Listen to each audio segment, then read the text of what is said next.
हरिओम. अध्यात्म रामायण अरण्यकांड सर्ग 4 प्रवचन क्रमांक 58 पंचवटी निवास भाग 3.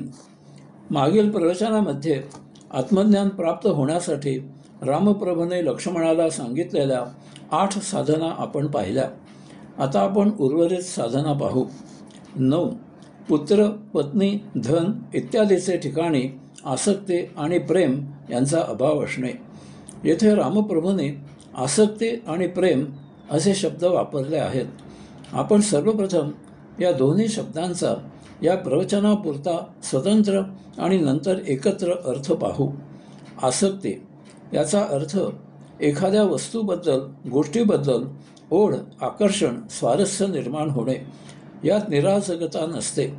यात काहीतरी हेतू असतो. भविष्यात दुसऱ्या बाजूकडून सहकार्य न मिळाल्यास त्यासाठी सक्ती केली जाऊ शकते. प्रेम याचा अर्थ एखाद्या वस्तूबद्दल, गोष्टीबद्दल माया, ममता, आस्था, जिव्हाळा निर्माण होणे.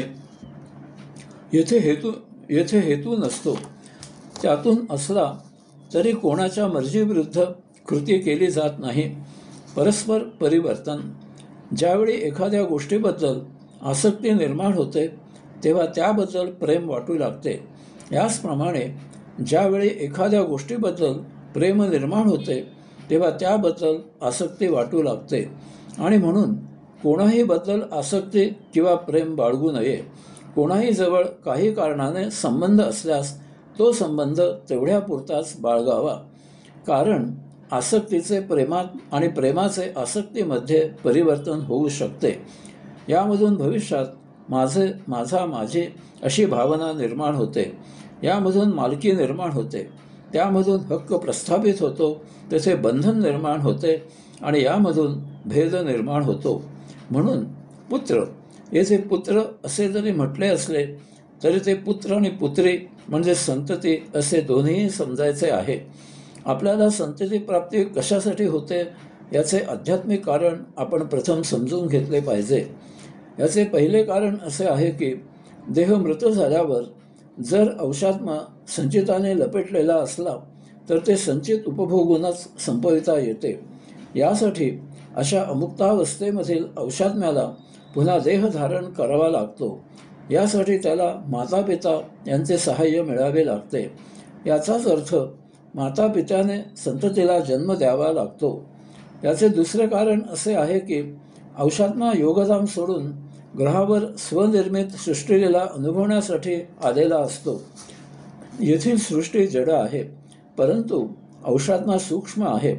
यामुळे तो स्वतः सृष्टीलीला अनुभवू शकत नाही. यासाठी त्याला जडाचे माध्यम वापरावे लागते. हे जडाचे माध्यम म्हणजे देह. यासाठी मातापित्याने संततीला जन्म द्यावा लागतो. सृष्टीनियम या दोन्ही कारणांना मिळून सृष्टीचा नियम असे म्हणतात. प्रत्येक अमुक्त अवशात्मा मुक्त झालाच पाहिजे. त्यासाठी अशा अमुक्तावस्थेमधील अवशात्म्याला येथे देह धारण करायला मातापित्याने स्वीकारायलाच पाहिजे. यासाठी रामप्रभू सांगत आहेत की पुत्रपुत्री अशी संतती जन्माला येणे ही एक वैश्विक प्रतिक्रिया आहे. अपत्य जन्माला आल्यावर मातापित्याला नैसर्गिक, स्वाभाविक आपुलकी, प्रेम वाटू लागते. ही सुद्धा एक वैश्विक प्रक्रिया आहे. एरवी त्या अपत्याचे संगोपन केले जाणार नाही. मानवेतर प्राणी पहा, पिल्लाला जन्म देऊन ते त्याचे पालन पोषण करतात, परंतु जेव्हा ते पिल्लू मोठे होते तेव्हा ते स्वतः जगू लागते आणि ते पिल्लू आणि त्याचे मातापिता एकमेकांना विसरतात. मानवाच्या अपत्याचे असेच असायला पाहिजे. अपत्य वयात आल्यावर त्याने त्याचे संचित संपवण्यासाठी त्यानुसार जगायला पाहिजे. येथे मातापिता आणि संतती यांनी एकमेकापासून दूर व्हायला पाहिजे. यास्तव मातापित्याला संततीबद्दल आसक्ती, प्रेम असण्याचे कारण नाही.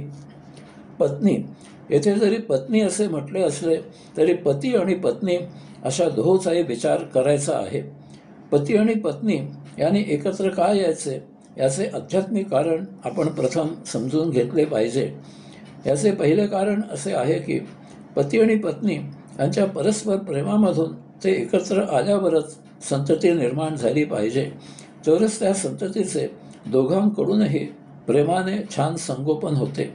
त्या संततीला आपुलकी, माणुसकी, सहकार्य, सद्भाव याचे धडे मिळतात.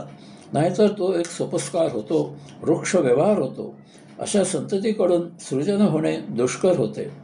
याचे दुसरे कारण असे आहे की पती आणि पत्नी प्रेमाने एकत्र आल्यामुळे, त्यांच्या एकमेकावरील प्रेमामुळे ते एकमेकांचे संचित संपवण्यासाठी एकमेकांना कळत न कळत सहकार्य करतात.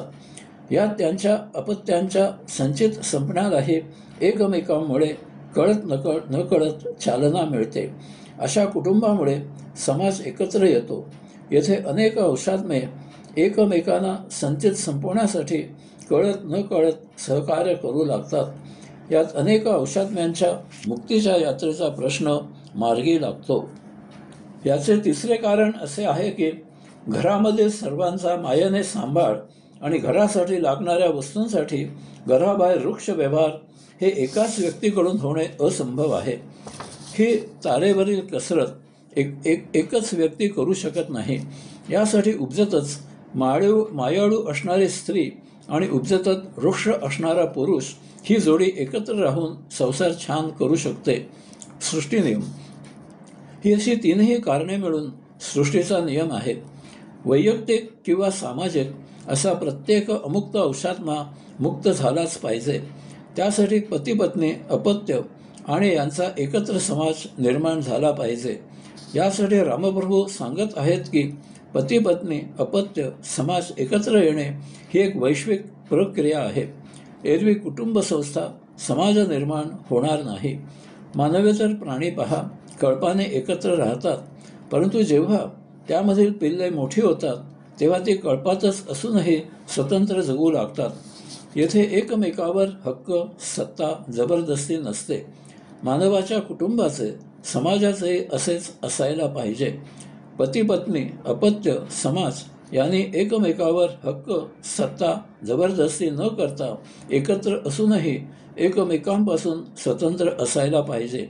यामधील प्रत्येक जीवाला त्याच्या व्यक्तिस्वातंत्र्याप्रमाणे म्हणजेच त्याच्या स्वभावाप्रमाणे म्हणजेच त्याच्या संचिताप्रमाणे जगायला मिळालेच पाहिजे. तरच प्रत्येकाचे संचित संपेल आणि प्रत्येक व्यक्ती मुक्त होईल. तसे नसेल तर कोणाच्या तरी अधिपत्याखाली जगल्यामुळे प्रत्येकाचे संचित संपणार नाही, त्यात भरच होईल. यास्तव पती-पत्नी, संतती यांना एकमेकांबद्दल कर्तव्य, कर्मापलीकडे आसक्ती, प्रेम असण्याचे कारण नाही. धन येथे धन असे जरी एवढेच म्हटले असले तरी यात रोख पैसा, सोने, चांदी, जंगम मालमत्ता, स्थावर मालमत्ता वगैरे असे सर्व समजायचे आहे. हे सर्व का मिळवले जाते याचे आध्यात्मिक कारण आपण प्रथम समजून घेतले पाहिजे. याचे पहिले कारण असे आहे की संचित संपून मुक्त होणे हे मानवी देही सर्वात महत्त्वाचे कर्तव्य आहे. त्यासाठी जीव जगवावा लागतो. जीव जगण्यासाठी देह सुदृढ, निरोगी, बलदंड असणे आवश्यक आहे. यासाठी अन्न, वस्त्र, निवारा अत्यावश्यक आहे. याचप्रमाणे जीवाला आरामदायक जगवण्यासाठी काही वस्तुजगत वापरावे लागते, ते आवश्यक असते. हे धन जवळ असेल तरच मिळणे शक्य असते, म्हणून धन मिळविणे आवश्यक आहे. याचे दुसरे कारण असे आहे की काही कालावधीनंतर देह थकतो. या थकलेल्या देहाने धन मिळवणे शक्य होत नाही. त्यावेळी आपल्याजवळ संचित केलेले धन असावे लागते, तरच आपल्याला धन खर्च करून जगणे शक्य होते. यासाठी नित्य खर्चापेक्षा जास्तीचे धन संचित करण्यासाठी मिळवावे लागते. याचे तिसरे कारण असे आहे की याचप्रमाणे आपल्या देहाला आजार होतात. काही आपल्या अंदाजापलीकडे अनपेक्षित खर्च असतात. यासाठी धन मिळवून त्याची तरतूद करावी लागते. यासाठी जास्तीचे धन कमवावे लागते. याचे चौथे कारण असे आहे की आपण समाजात राहतो. समाजाचा आपल्याला जगण्यासाठी उपयोग होत असतो. यामुळे आपण समाजाचे काही देणे लागतो. आपल्यावर काही सामाजिक जबाबदारी, बांधिलकी असते. त्यासाठी धन लागते. सृष्टीनियम अशी ही चारही कारणे मिळून सृष्टीनियम आहे. प्रत्येक जीव जगण्यासाठी धन मिळालेच पाहिजे. स्वतः, कुटुंब, समाज यासाठी धन मिळालेच पाहिजे.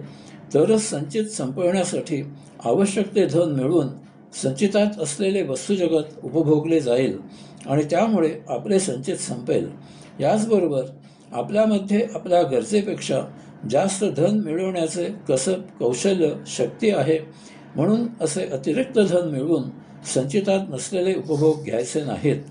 तसेच आपल्या कसब, कौशल्य, शक्ती यांचा जास्तीत जास्त वापर करून धन मिळवायचे आणि ते उपेक्षितांचे संचित संपवण्यासाठी त्यांच्या उपयोगी आणायचे. आपले झाले की झाले अशी संकुचित वृत्ती ठेवायची नाही. आता महत्त्वाचे म्हणजे अशा प्रकारे जीवन जगताना आपण स्वतःचे, कुटुंबियाचे, समाजाचे संचित संपवण्यासाठी काही विशेष करत आहोत असा भाव बाळगायचा नाही. तर हे आपल्या संचितात आहे म्हणून कर्तव्य आहे हीच भावना असली पाहिजे. असे करताना कुटुंब, समाज यांच्याबद्दल माया निर्माण होऊ द्यायची नाही. तसे न केल्यास त्यांची ओढ लागते आणि ती अंतिम क्षणी मुक्ती प्राप्त होण्यात अडचण निर्माण होते. यास्तव धनाबद्दल आसक्ती, प्रेम असू नये, ठेवू नये. अशा प्रकारे आतापर्यंत आपण प्रवचनांमध्ये आत्मज्ञान प्राप्त होण्यासाठी रामप्रभूने लक्ष्मणाला सांगितलेल्या 9 साधना पाहिल्या. आता आपण उर्वरित साधना पुढील प्रवचनामध्ये पाहू. हरिओम.